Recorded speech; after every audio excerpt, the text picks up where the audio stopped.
The Mayo Experience. Mayo Experience. Mayo Experience. Mayo Experience. Experience. Welcome to the Pat Mayo Experience, WGC Mexico DraftKings picks and preview. If you want to get into a draw for 20 DK dollars, there are three ways to do that this week. Number one, like the episode, leave your DraftKings handle and tell me your single favorite play in the $6,000 range. Way number two, and I may even give away two of these, and it's the easiest one to win. You need to rate, review, and subscribe to the Pat Mayo Experience audio podcast, the place where you will find the Listener League link before anyone else. It'll drop on the audio pod for Monday's show. It's in the description of this video and podcast as well. Only 3,500 spots this week, down from 4,000, so demand is going to be at an all-time high, so get yourself in as quickly as possible. The best contest on DraftKings, $15, 3 max entry, no rake, so more money to go around for everyone out there. So what you need to do is rate the show 5 stars on iTunes, Stitcher, or Spotify. Say something nice about the show. Leave your DraftKings handle. Boom, you're in a draw, 20 DK bucks. The third way, this time around, on my Instagram, at the PME, I released the show notes that I jot down. When people always see me writing. I took a picture of that, released it on Instagram under my thing. So give it a heart, give it a like, and leave your DraftKings handle in the comment section, along with a follow for the PME, and you're in a draw for 20 DK bucks. Joining me on the show today from Awesemo.com, the player of high stakes DraftKings contest and golf contributor, it has been Rasa. I had to give it the Mexican flair for you. All right, yeah, I was about to say I needed some extra pizzazz on the last name there. And you got it. I'm not a huge non-cut guy. We were talking before the show. It's not my favorite event of the year, but I will say this of the WGCs, I think maybe my favorite. Is that a bad take? I don't think so, because we've only seen this tournament 2 years now, and it's played at like such weird altitude that although we've seen DJ and Phil win, it feels like the bottom end has a better chance of coming inside the top 10 than like Bridgestone. So I think it makes constructing DraftKings lineups a little bit more fun, that it's not like, well, I'm just going to try to jam in 5 guys that I know and hope this dud does something. But like, there are guys in the 6K range. That's why the giveaway this week is who's the guy in the 6K range you're going with that I think are live, not to win, but like to come third. Yeah, I mean, this was Sharma Mania last year, obviously. So it'll be interesting. Obviously, the pricing seems pretty good to me. There's some value down there, of course, because it's a strong field, only 70-something guys. But man, it is tough. You know, I know with majors and whatnot, when we talk, when you have all the top guys in the field like this, it's just so hard up top to make stands. It really defines your week every week, I feel like. Yeah, normally with these WGCs, even from a betting market and DraftKings wise, I dial back my exposure a little bit. I won't be playing the same number of entries that I normally do. Although, talk to me on Thursday morning when there's like spots still open in these contests. I'm like, yeah, might as well add in another $50, another 10 entries. And that happens to me every single week. But I've been really trying to whittle down my core. And this week, I'm even going to leave a bunch of money on, not a bunch of money on the table, but probably at least 200 to 300 in every single lineup, maybe more in selected others, just to make sure that I'm not duped in any one spot. But like, I've been taking strong stands at the top. Like last week, I had no Dustin. I had no Dustin, no Bryson, and no Rahm. I think he was the other one above 10K. I just had Rory. I had JT. Those are the only expensive guys that I had, and I built around them. What if I'm not playing 150 lineups, which I don't? Mac, like last week I played 17. What's the point of taking a bit of Rory and a bit of Justin and a bit of Bryson and a bit of Dustin? Like, I'm just raking myself out at that point. Absolutely. It's scary because, you know, you look at these guys and you're like, oh, well, I don't want to not play DJ, or I don't want to not play Rory. But if you got to be cognizant of how many entries you're playing right off the top, because like you said, what good is it if you have a couple of lineups with each? You're just such a narrow path to hitting the other combination. You'd much rather take a stand, and then you have a couple different permutations if you get your core right. Yeah, and then last week I actually had the right core. I just had the wrong guys at the bottom. Grayson Murray. Terrible second round. Conditions optimal. Grayson Murray can't do anything. Conditions I was with you. Not good. Conditions not good. Grayson's like 200. It's really bizarre with him. So him and Shank really let me down. And of course, Charlie Hoffman. But everyone else, I snuck through the cut. So I actually had a good week, but I didn't have that right 6 of 6. Like I had 3 5 of 6 lineups that were better than my best 6 of 6 lineup, which is really rare, I feel. Yeah, I mean, what happened with the conditions on Sunday getting tougher, that really helped out. I was in a similar boat. I did not have much going. I did have a couple 6 of 6s, and they just had no movement on Sunday. They kind of went backwards. My 5 of 6s, a couple with JT, and then it eventually fell back. Actually did better, but it was one of those weeks. I was with you, Kyle Stanley. Again, I cannot quit that. It's a real bad habit right now. And then Usti, which is what you get when you play him. But new week. Obviously, these guys are here. They get 4 rounds. You're going to be hearing that a lot this week from everyone. So we'll see what happens. So I do want to give a shout out to viewers of the Pat Mayo Experience who screenshotted me some winnings from last week, and the members of Fantasy National who really cashed in. A lot of people say, like, hey, Pat, you always tweet out the winners. And I like just to highlight people. Like, I remember when I used to tweet stuff at people and they'd retweet it out, and I felt great about it. So I like to spread the word around for all this stuff. But very few people actually tweet me like losers, because no one wants to get their losing weeks out there. They want to get the winning weeks out. But Fantasy National members claimed around like $115,000 in DraftKings winnings. So I don't think that it was a losing week for members of Fantasy National. I'd say it's a winning week. But the big one, the winner of the Pat Mayo Experience Open, and he won $60K on $900 worth of entries. It was Scott Stenson. And we'll just take a look at his lineup right now. He came first, second, and third in the Pat Mayo Experience. Do you know how he did that? Because he only played one lineup. He just entered it 3 times. Yeah, no, so I scrolled up and I was just like, all right, this guy, that is the bold move, the 3-team train. I respect that. Hell of a week for him. What was the team? Do you have it? I do have the team. So let's try to, you can tell okay, I'm going to give you his team and you tell me which of the golf podcasts and shows he watches or listens to. He had Keegan Bradley, Bryson, JB Holmes, John Rahm, Siwoo Kim, and Luke List. That was the winning team. Well, you must be in the bitter barn there. That is right up your alley. My God. I mean, how didn't I have that team? How is he not duped with you? Man, yeah, Luke List. I was thinking of you and Siwoo, Luke List, making a ton of birdies, obviously. Certainly not I was not near a lot of those guys, unfortunately. But yeah, that is a tailor-made PME lineup, no doubt about that. So I can see how you can get to this lineup pretty quickly. Like I was chatting with him via DM, and he ended up stacking the PM wave for his one lineup because he didn't think that they were going to get in the round on Thursday, and ultimately he turned out to be right. So he got all of his guys on the course on Friday in the super soft conditions, and obviously got them all through the cut. And the James Hahn factor, where he ended up withdrawing, it's just a very easy pivot onto JB Holmes in that area because Sung Kang was super chalky, which was looking fine until the weekend. Like a lot of these $7,000 guys, but the move was double stack up top, and he ended up pulling the smart move of double stacking up top, not going to that like $8,000 level, but just dropping right down into the 7s, and the lower 7s really paid off. It was I feel like the mistake that both you and I made is we played these double pay up lineups and ended up going to the 6s, and the 6s just had no value last week. Absolutely. That my 2 biggest problems last week was I got caught in the Usti trap as possibly my 3rd man in, and then I spread in the 6s, figuring I would get some through, and that just didn't happen. Keith Mitchell, Stanley, Saunders, Grayson. Of course, ironically, the only guy who got through was Peter Uline, who's usually the death of me, but I didn't really have much of him. So it was that was frustrating. I did like that build up top, but it didn't work out, obviously.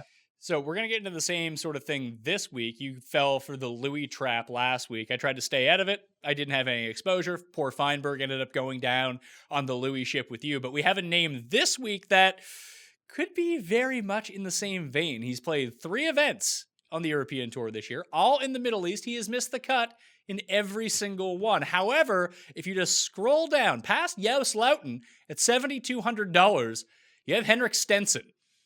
How popular is Henrik Stenson going to be this week? I don't know if he'll be crazy. Like when I saw the price, I was like, oh my God, he's going to be like 30%. Now I'm kind of rethinking that. You see it's been bad. Not on the mind, obviously, people who hasn't been over here. I don't know. I mean, you have a much better pulse. I was thinking maybe like in the teens, 10, 15%ish, nothing crazy, but obviously going to be one of the more popular guys just on name recognition. Well, I just look at that entire area. So you have no Snedeker, no Siwoo Kim, no JB Holmes. They're all not playing, no Adam Hadwin. So let's just start. You have Louis at 75, Cam at 74. So let's just start the next name. Hao Tong, Hatton, Matt Wallace, Yost Loughton, Henrik Stenson, Shane Lowry, Kisner, Noren, Reevy, Westwood, Keegan Bradley, Thunder Bear, Tom Lewis, Pepperell, Griot, Knox. Like, his name is such a cut above everyone besides like Noren in that mix. And it's not like Noren's playing particularly well either, that I think that if people are making lineups, they're going to go to the top and go immediately to Stenson. I feel like I might just go full fade here. It is. You do bring up a good point in the sense of like a lot of times when you're analyzing, it's not just the price, it's the opportunity cost of like, who is he paired next to? And you're right. He's sandwiched. I mean, this is a pretty ugly range. There's a lot of guys, obviously, from the European tour who, some people like to play, but they certainly don't have the name recognition. And then he is next to a lot of other guys who are just not playing great golf.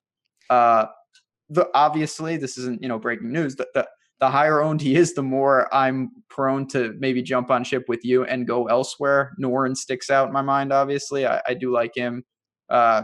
Yost, I'm always down to play that guy. He's going to be a little against the grain. And then the other guy I wanted to bring up in this range, and I never get a good pulse on him, is Ty Hatton. I actually dodged. That was the one smart thing I did. I got off him last week for the most part.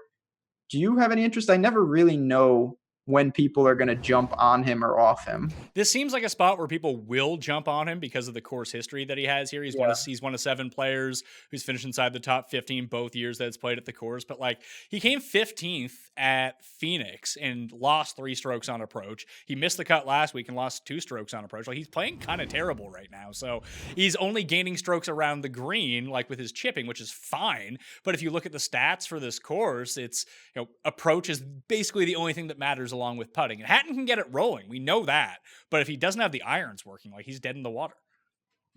Yeah, I don't know. I always feel like he's way over-owned. And it kind of surprises me. And, it can work to your advantage, obviously, especially when he gets cut. But he's one that, I don't know. He always confuses me. Cam Smith, no problem there. But Stenson is going to be on the short list of guys, if I could have a magic 8 ball to know what they did, he would be towards the top because he's a really polarizing play at only 7,200. Yeah, I'd recommend that everyone, when they become a member of Fantasy Nationals, check out the ownership projections as the week goes along, because the more data that's inputted into the site from people selecting their teams, it gives you a better sense of, it's still a smallish sample because it's only really polling members of the site, but those members are in the know. They're sharper players than just your average guy because they're looking at advanced golf stats and building lineups through this way that it'll give you a decent reflection on the ownership on a Tuesday morning. It's not going to be as vivid and as significant as it will be on Thursday morning or Wednesday night, something like that. So maybe he could end up being an ownership play if people do overlook him, maybe jump on him. But I'm firmly in the camp of no Stenson because there's pros and cons in the entire thing. The pros would be he's Henrik Stenson. Skill-wise, he's by far the best player in this range based on skill set. If you just take away his last 3 starts on the Euro Tour, he's still pretty damn good as well. And if you look at long-term stats modeling, he's going to pop. Like, over the past 50 rounds, he's 8th in my model. Over the past 100 rounds, he's like 4th. And I remember when we first went to this course in Mexico 2 years ago that everyone just talked about, well, with the altitude and the ball going further, he can just go 3-wood off every tee, use his excellent iron play, hit it down the middle, and he's going to be set. And nothing has changed with Henrik Stenson over that time. So he should, on paper, be an excellent fit. Now, the cons, we just talked about the missed cuts through the Middle East 3 in a row to begin the year. And then the first year that they had this tournament in Mexico, remember Stenson got the shits and withdrew and fucked everyone?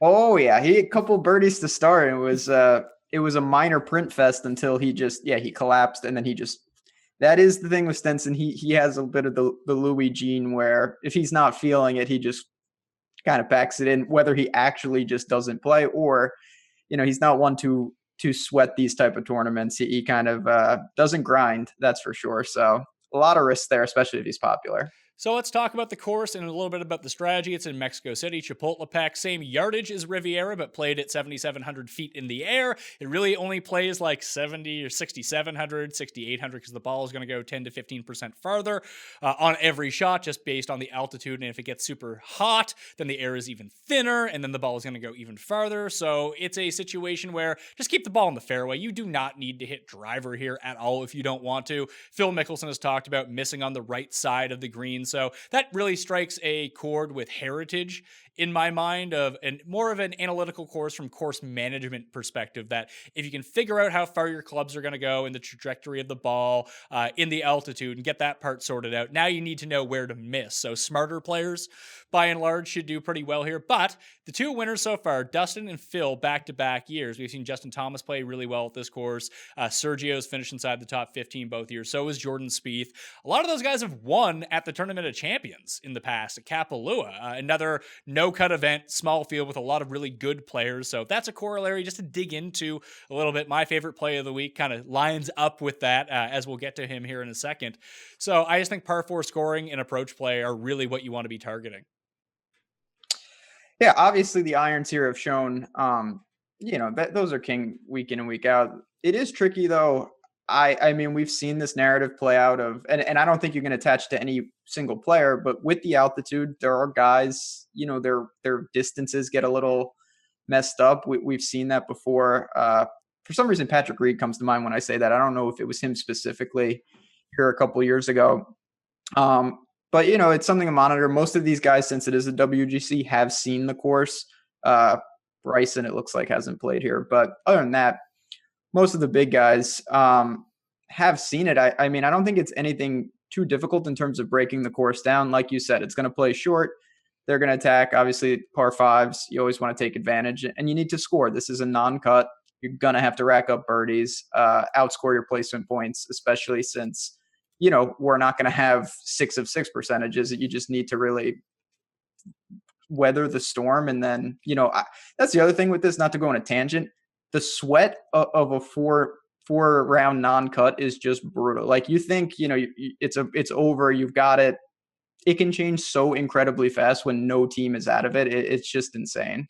So to look at the plus $10,000 range at the very top is the guy who lost in the playoff last year, gagged it down the stretch at Riviera. You got Justin Thomas as the best player in the field, number 1 ranked in my statistical model, and the most expensive on DraftKings. 11-8, DJ's 11-5. Very Anderkirch this week, by the way, Dustin Johnson. Ooh. Rory McIlroy, 11-1.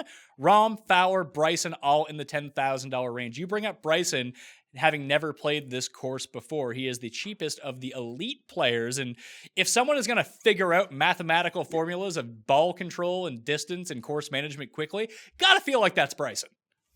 It would seem for a course like this, determining the altitude and whatnot, that's right in his wheelhouse.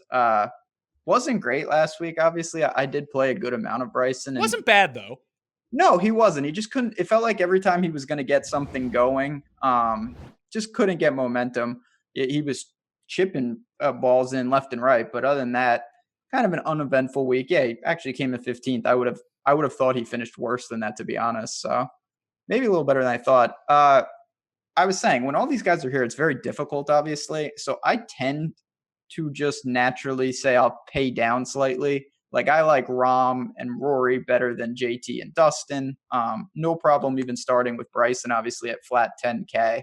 It's just too hard to really separate them. So I'll take small positions on most of them. If I was going to leave one guy out, even though I do love Ricky, I'm not sure I'll have that much room for him this week. It doesn't feel like, we talked about this in the betting market with Jeff. Like, I believe he was the 14-1. Like, he had better odds to win than Brooks and Bryson. And now he's more expensive than both those two guys in terms of DraftKings pricing, that he just seems overvalued. Maybe that offers up a leverage position, because I think a lot of people are going to look at this, and maybe I'm wrong. Maybe people love Ricky. He just won. Oh, this is the year of Ricky. But I don't know.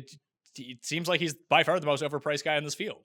Even for me, and I'm a big Ricky fanboy, it does. And maybe it creates a slight ownership vacuum where you could go there. But at the same time, people love to play him, and he's still going to garner ownership. All these guys do up here. So I just have a tough time paying for him when I'd rather find the $400 and pay for Rahm, take the savings to Bryson or pay for one of the, I'll call them the big three. Not that I think, certainly Rahm is fantastic as well. They're all very good, but I'm not sure that Ricky at 10-3 is where I really want to make a stand. Yeah, I think I'm out on that. Bryson is the one of these 6 guys that I'm definitely going to play. And I might be even fine just saying, screw it. I'll fade the rest of the 5 and build the rest of my lineup starting with Bryson or lower and getting a more balanced approach with this. But if you had to talk me into one of the other guys, who would it be? Because I'm leaning Justin Thomas, but he's so expensive. Yeah, I mean, he's almost 12K. That's brutal. Obviously, his approaches have been great. But I mean, I know it's me, so you know what I'm going to say. But Rory, even though there's a lot going on, he's not playing. He's just churning out really good showings. And yeah, I don't want to say he blew it. He had his chances, and he just can't putt when he needs to. But another 3 straight top 5s. He's obviously played fine here in his one appearance. I have no problem starting with him. I'm sure I'll be doing that on plenty of teams, and just hope that he can get going with the putter. If he gets going with the putter, like most of these guys, he's certainly going to have a very good chance to win.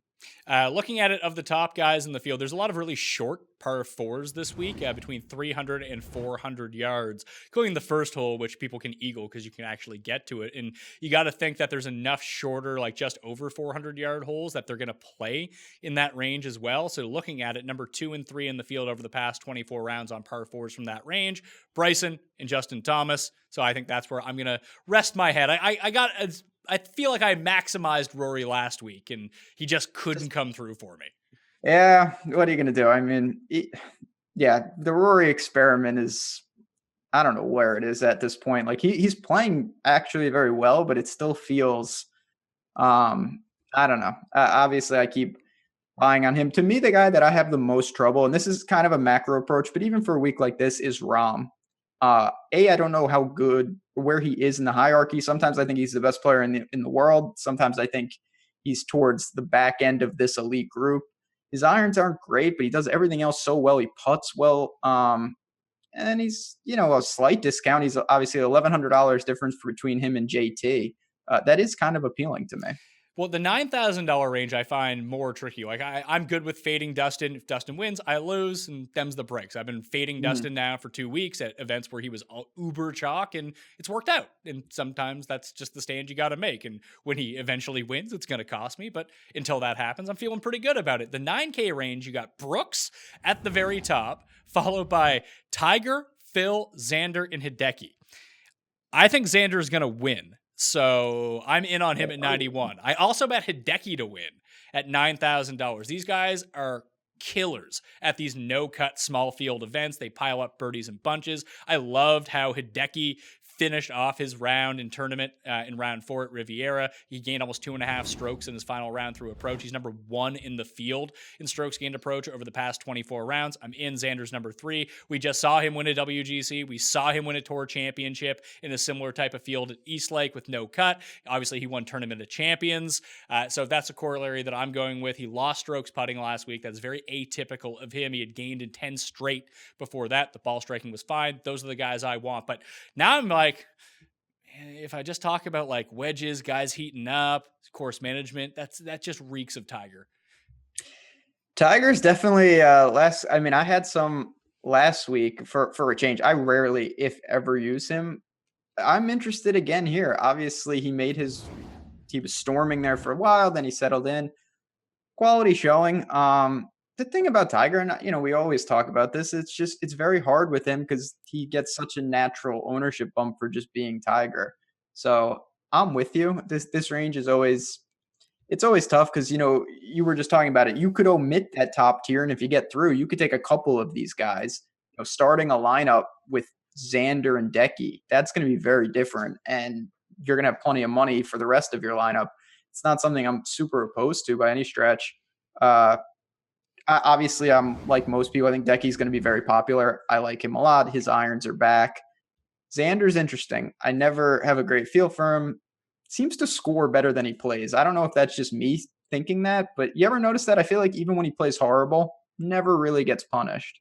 No, it's the putting generally that helps him out. And like his short game's kind of a travesty from time to time, depending on the place. But like last week, the short game kind of bailed out his horrible putter so much. He lost like 4 strokes putting. And by the end of it, I mean, I think he finished at like -6 or something like that.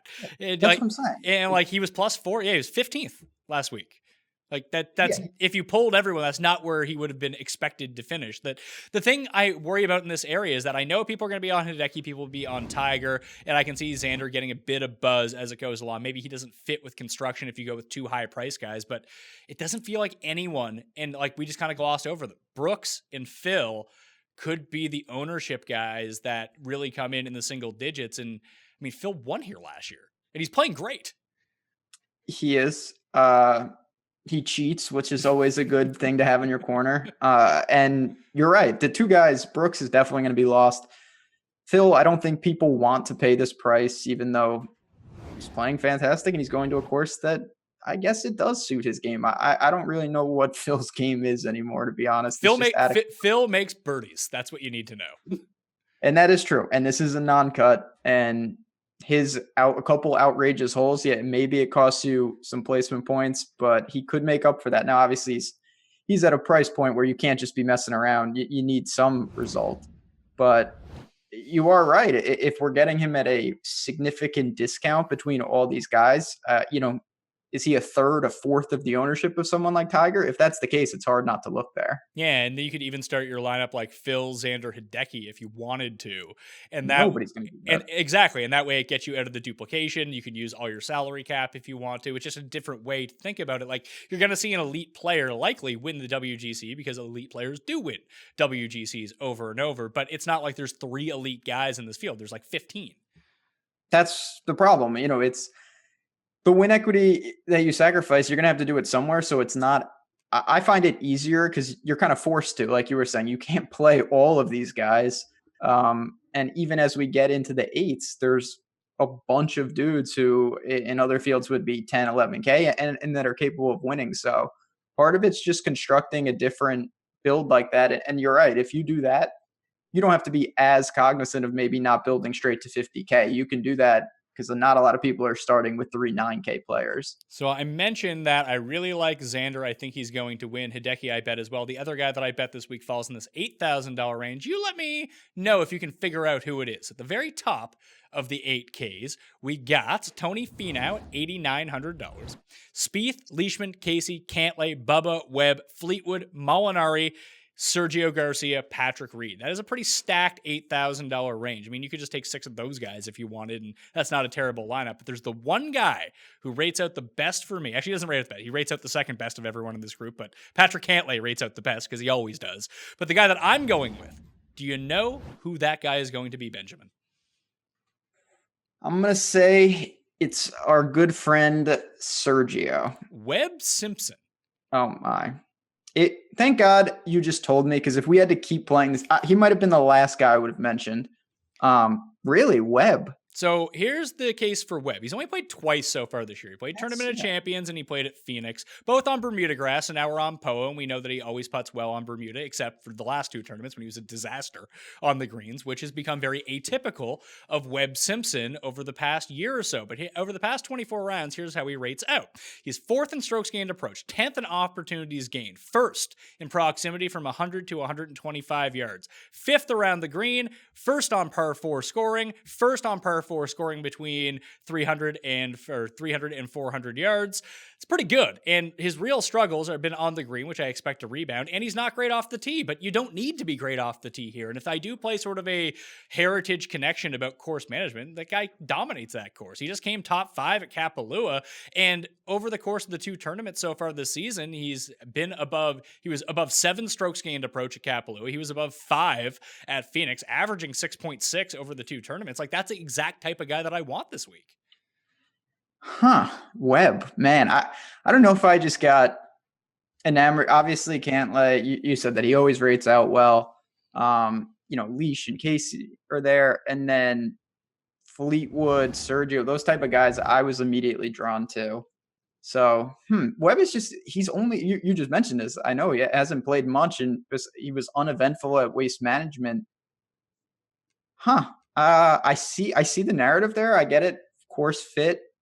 I wonder. I don't expect him. I know he'll get a bump from you, obviously, but you don't think he'll be too popular with all these other names, right? I would highly doubt it. I would think that the Okay. the lowest owned of these guys is probably going to be Bubba, unless it's Spieth. And Spieth is a really interesting case because he's finished top 15 both years at this course, and I just have a feeling no one's going to play him. Yeah, I think the floodgates have kind of overtaken even most of the Spieth truthers out there. I had talked about this on the show at Awesemo.com. He was those rounds that he really established. It was at Torrey North, and then he took advantage of Monterey Peninsula. He really was struggling on the harder courses, and then obviously he played the same course, but the wheels came off on Sunday. So I don't know where he's at. He seems a little too expensive, which that's going to drive the ownership down. I may have some stabs with him. I'm using him this week. Yeah. It's not going to be I'm not going to make a stand and be like, oh, I'm going 50% Spieth. But if I go 20% Spieth, I feel like that's probably going to be double the field, maybe more. Yeah, I could envision 3x on a 20% spot right there. So I have no problem with that. Obviously, he's been scoring. It's just, can he not blow up? We'll see. But I'm more interested in the bottom end of this AK range. You mentioned Webb, but Fleetwood, Reed, Sergio, those are the type of guys for me that I may try to load up on 2 or 3 of them in some of the lineups and see where I'm at. Sergio is one of those guys that I mentioned that's finished top 15 both years, and he made the 8th most birdies of anyone in the field last week at Riviera, despite coming in 37th place. That's exactly what we want to see. He lost 2 strokes putting. He lost a stroke around the green, and he was top 10 in strokes gained approach. Like, the ball striking is there. People don't want to play Sergio right now. I'm with you. I like Sergio as well. I just like Webb more. So I'm going to use both, just more Webb. Fair enough. Yeah. Sergio, unlike Usti and some of these other guys, he actually rallied and made the cut, and he's frustrating. Obviously, he misses a lot of makeable short putts, but you just mentioned the scoring is there. The price seems pretty damn good, and he's not overly popular with all these other names, and people I'm not, for obvious reasons, I don't think people like to play Sergio. 7K range, Gary Woodland's at the very top. I talked about Tournament of Champions being a course that I kind of liked for this. The ball striking with him is, it's always going to be good. If the putter shows up at all, it should be pretty decent. He came 7th at Waste Management. That was more due to off the tee scoring. He gained 6.2 strokes there, only 2 on approach, but like 5.5, 0.9, 5.2, 1.9. Like, the approach game has been fine. He's been hot. If it's going to be a tournament that just generates a lot of birdie opportunities and you're going to need to go low to win, I don't care if he's chalky. I might just use him anyway. Yeah, he's one of those guys I don't plan on overthinking it too much. Not going to make a major stand, but I'm not fading him by any stretch. Just playing too well, and the price is there. He racks up the birdies, gets the 4 rounds. I expect him not to make or break my lineups this week. The guy for me, I've been playing. I'm probably going to continue it.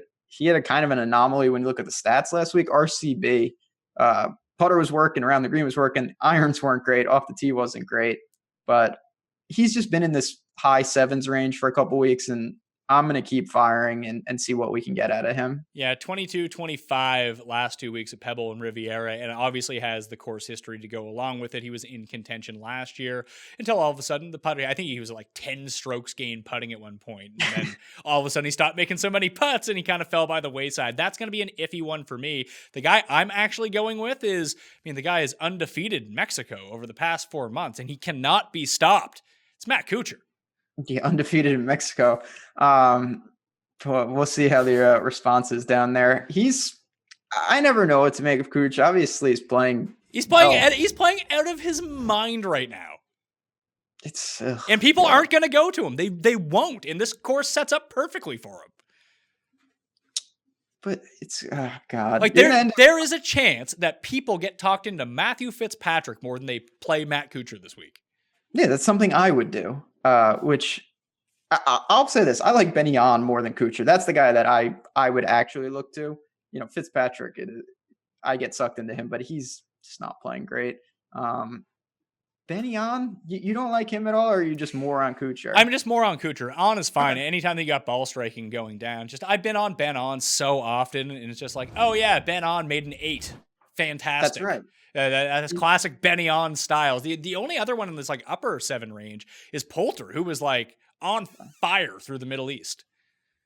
He was. I thought you were going to say Billy Ho. He's the one where I'm just like, no, get him out of there. CH3 and Poulter are guys that I totally get. I'm not sure how much I'll have. I totally see the reasoning behind it.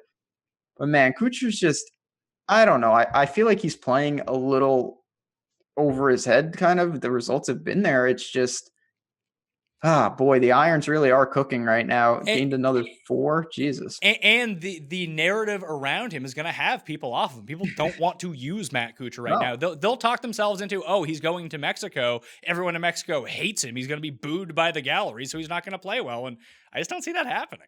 No, I don't either. You can take those edges. That is a real thing. I was playing Grayson through for a long stretch there, and people just don't like him.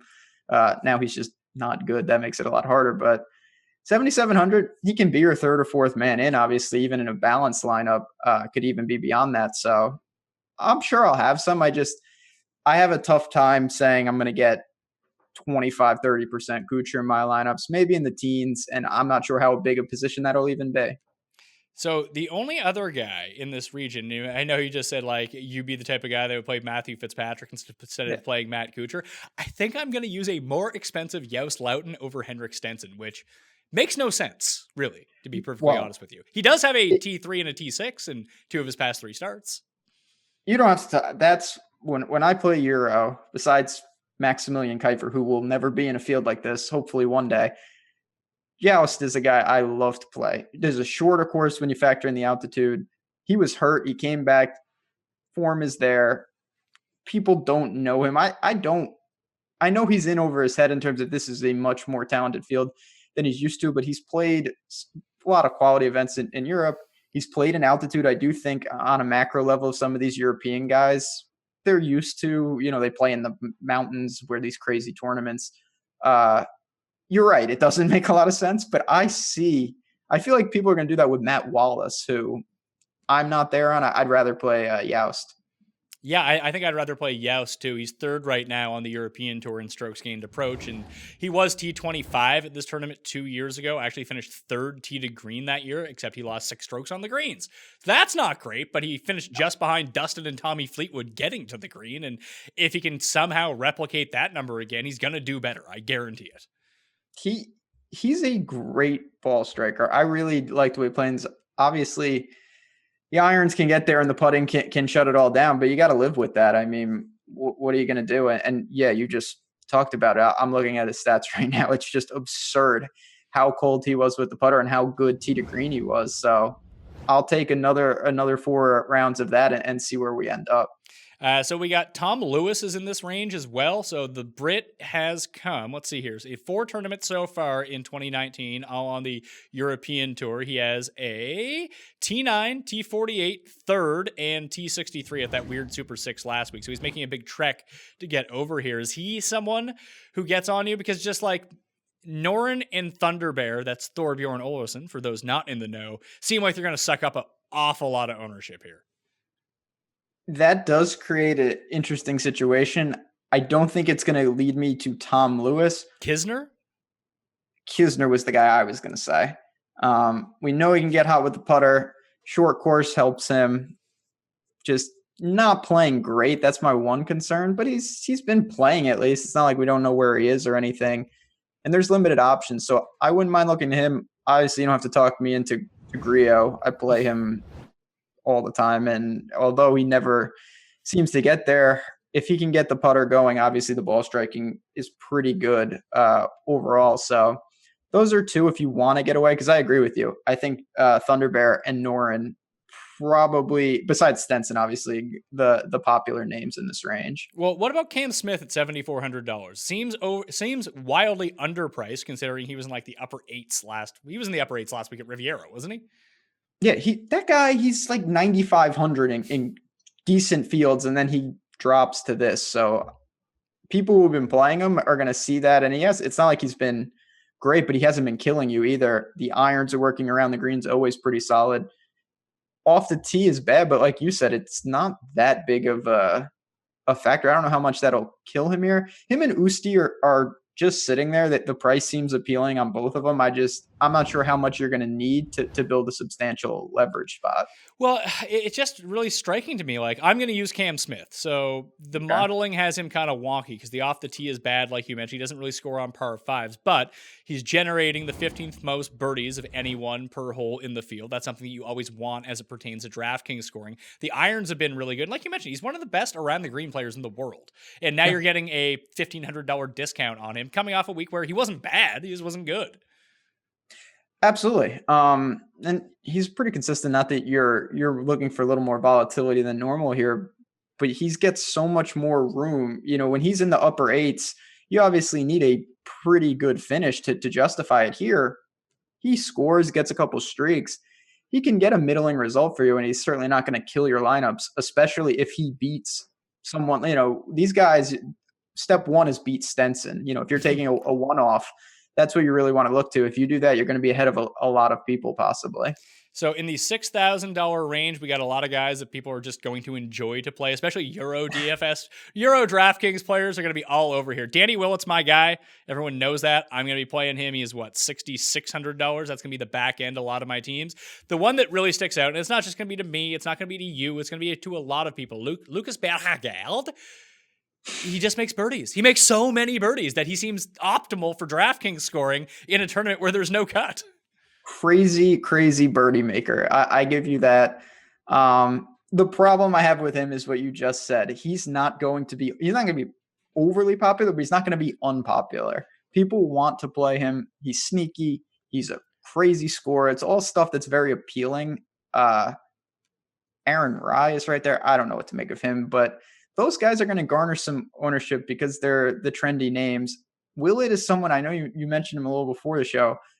I see it too. I'm not sure I'm as high as you are on him, but that's not a bad spot, and he's playing a little better. The irons, I know we keep saying that with guys, but that is what you want to look for. The irons were cooking at Farmers. I know we don't have full stats there, and Genesis was fine at 33rd last week.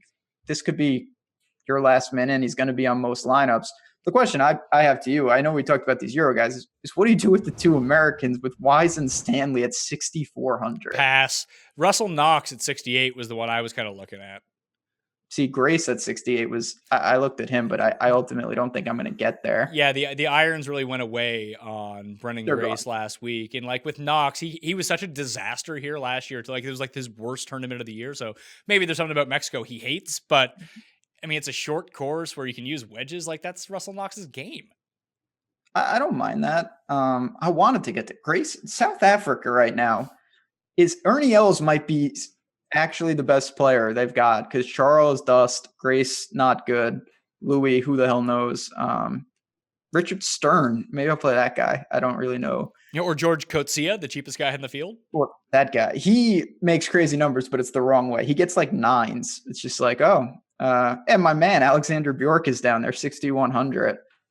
I don't think I can get Aaron Wise. I know I'm a broken record with him, but is he really just never going to emerge? Is he not going to have a 2019 season here? I keep waiting. Is this the spot he can turn it around? He gets obviously the 4 rounds. I just always like playing Aaron Wise in a spot where driver is going to be really important, and it doesn't feel like it is here. That's what I thought last week. It just didn't work out, though. It's just not working. And he's playing poorly. He's playing very poorly. There's no doubt about that. If it's just one of these things, and I get sucked into this. I know I hate playing the if game. If Aaron Wise made the cut last week and came in like 40th, I think he would be 7,000, and people would have way more interest. And you mentioned Bjork, but I mean, my main man Papa Shugo's down here, who I played at Sony, and he made the cut, which was fantastic, but probably not going to go to him here. EVR is $6,400. We know he can light it up.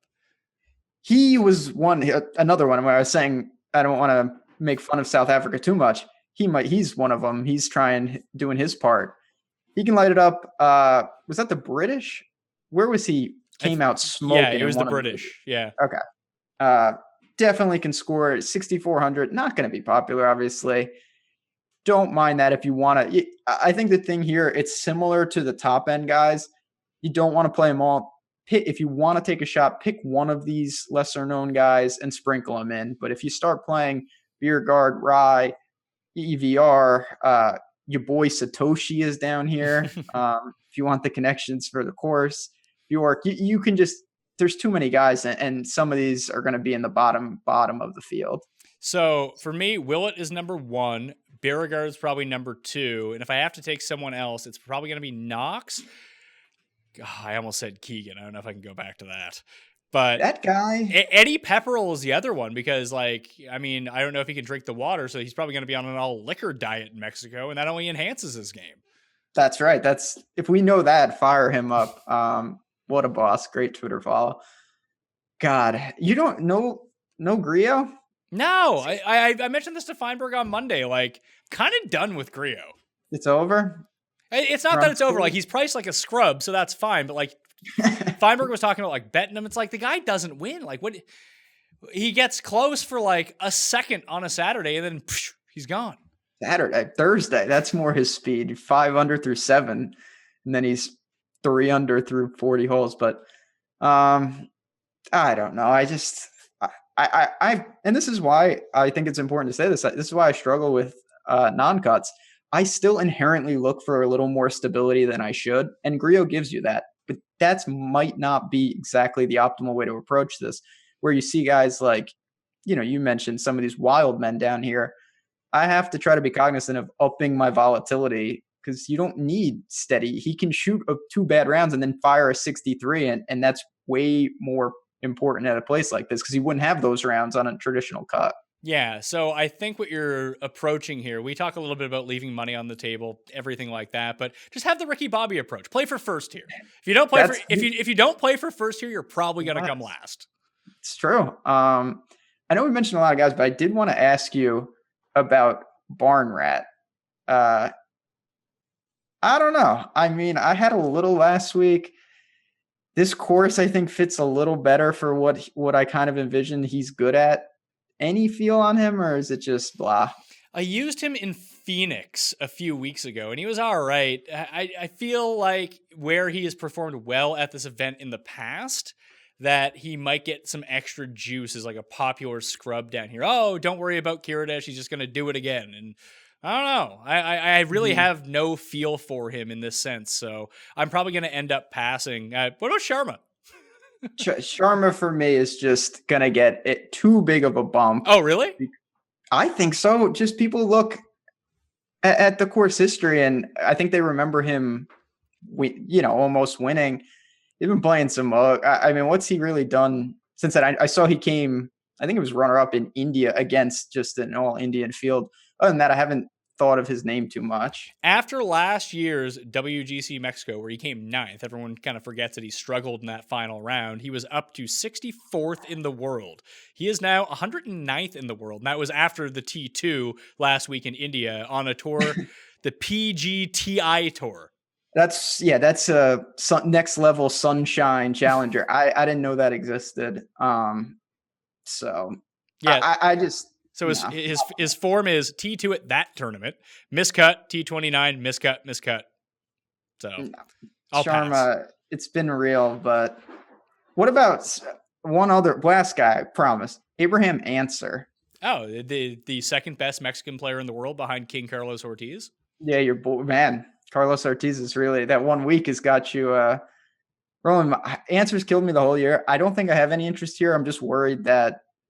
I'm not really worried, actually. What am I saying? If he beats me, so be it. I'm not sure I'm going to get there. I think he could be somewhat popular just because he does have the, home game. Yeah, I guess it's not for me. He just hasn't been playing well enough. No, not for me. I would rather use Knox. I would rather use Willett or Beauregard in that sense than use him. Fair enough. God. If Kyle Stanley plays well this week, that's really going to be a kick. I think that, like, you mentioned Kisner. Someone like Putnam is more interesting to me because no one's going to use Putnam. No one uses Putnam even when he's good. But, I don't know, like, he's okay. He came 2nd at Sony, 14th at TOC. He's kind of tailed off recently, but, like, yeah, of course he didn't play well at the Genesis. Like, that is not a course for Andrew Putnam. No, it's not. No. I think I'm not a Putnam guy. I'm a Putnam hater. Him and Kazire are just, I could do without them in all fields. It would make my life a lot easier. Kisner's the one. If I take someone like that, it's Kisner. I don't think those two are going to be. You got me on Willett. You've definitely incepted me. I'm feeling the Danny Willett train this week as well. All right. That'll do it on the Pat Mayo Experience. I've listed the ways you can get into a draw for 20 DK bucks, but if you don't remember, rewind, re-download, and get those extra hits and likes onto the show. That'd be fantastic. But Ben Rasa, where can everyone watch you every single day and follow your work? Yeah, stop on over, awesemo.com. Have the golf show on Tuesday and Wednesday nights. Plenty of other stuff behind the paywall. Doing a little college basketball stuff as the tournament gears up. And obviously, we got a great team for NBA and the other sports. So promo code JazzRaz. If you want to sign up, you get 50% off your first month. Stop on in. All right. I would advise everyone become a member of fantasynational.com. Almost $300K the past 5 weeks. A lot of that coming last week with over $115,000 won on DraftKings by members. So join the pool, fantasynational.com. There's no picks on the site, so it's for you to make your own picks with, but lineup generator, all the stats you could ever need, ownership projections, tournament simulator. It's all there. All the information that you need to be successful. You just got to use it the right way. I try to use it the right way. It never really works out for me, but for other people, it seems to be doing fine. So become a member at fantasynational.com today and play in the PME Open on DraftKings. The link is in the description of this podcast or video. Spread the word of the show too, please. That'd be fantastic. Good luck at WGC Mexico. I'll see you next time. Pat Mayo Experience! Experience!